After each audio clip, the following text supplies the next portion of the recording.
نحمده ونصلي على رسوله الكريم اما بعد فاعوذ بالله من الشيطان الرجيم بسم الله الرحمن الرحيم سبحان الذي اسرى بعبده ليلا من المسجد الحرام الى المسجد الاقصى۔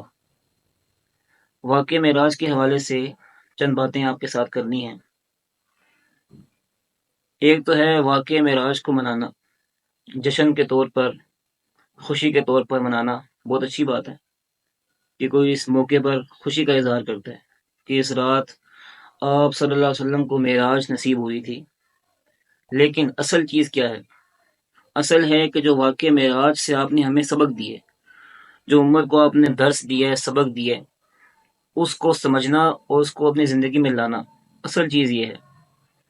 اگر ہم خوشی مناتے رہیں تہواروں پر، واقعات پر، ایام پر، لیکن عمل نہ کریں تو اس خوشی منانے کا کوئی فائدہ نہیں، پھر ہم میں اور یہود و نصارہ میں کوئی فرق نہیں رہے گا۔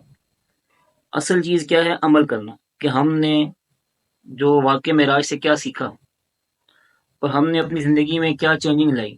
اگر ہماری لائف ایز اٹ از ویسی چل رہی ہے جو پہلے چل رہی تھی اور ہم منا کر، کھا پی کر، خوش ہو کر سو گئے، اس کا فائدہ نہیں ہے۔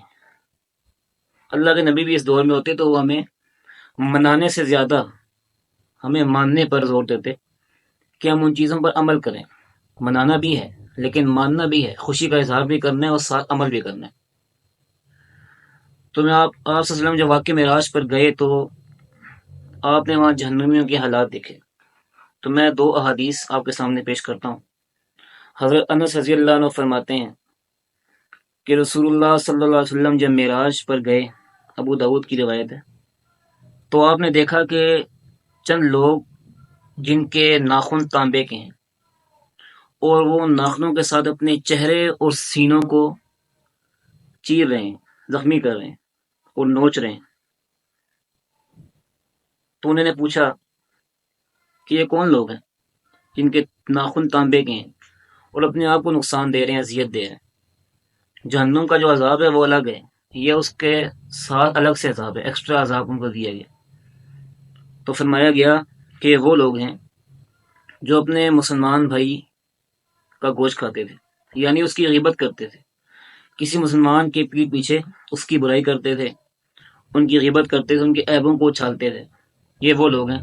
غیبت کرنے کی سزا جس کو ہم معمولی سمجھتے ہیں، کوئی کسی کا ٹیلی فون آئے گا، کسی کا میسیج آئے گا، کسی سے بات ہوگی، آمنے سامنے بات ہوگی، کوئی محفل ہوگی، جب تک اس میں غیبت نہ ہو ہمیں اس محفل کا مزہ نہیں آتا۔ اور جو غیبت نہ کرے، غیبت نہ سنے، غیبت کرنے میں ہمارا ساتھ نہ دے، اس کو ہم کہتے ہیں یہ بور آدمی ہے، اس کے ساتھ مزہ نہیں آ رہا۔ تو اتنی بڑی سزا ہے، کیونکہ جب گناہ عام ہو جاتا ہے تو اس کی جو وعید ہے ذہنوں سے، دلوں سے وہ کم ہو جاتی ہے، ختم ہو جاتی ہے، اور لگتا ہے جیسے یہ عام سی چیز ہے، نارمل سی بات ہے غیبت کرنا، کیونکہ گناہ عام ہو گئے۔ اور یہ ایسا گناہ ہے جس سے بہت کم لوگ محفوظ رہے ہیں، علماء، صلحاء، خانقاہیں، مساجد، مدارس اور بڑی بڑی جگہوں پر بھی۔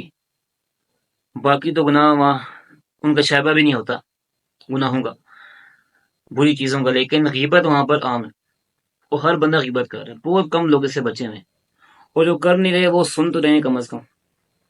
شیطان نے ان کو یہ مزہ دیا ہے کہ کوئی ان سے غیبت کر رہا ہے وہ سن رہے ہیں، اور اس کا سب سے بڑا نقصان کیا ہوتا ہے کہ دوسرے مسلمان بھائی کی عزت وقار جو دل میں تھی وہ ختم ہو جاتی۔ جب کوئی آپ کو اس کی برائی کرتا ہے تو اس کی جو عزت وقار، اس کا ایک ادب تھا آپ کے ذہن میں، وہ ختم ہو جاتی، اور اس کا موجب کون بن رہا ہے؟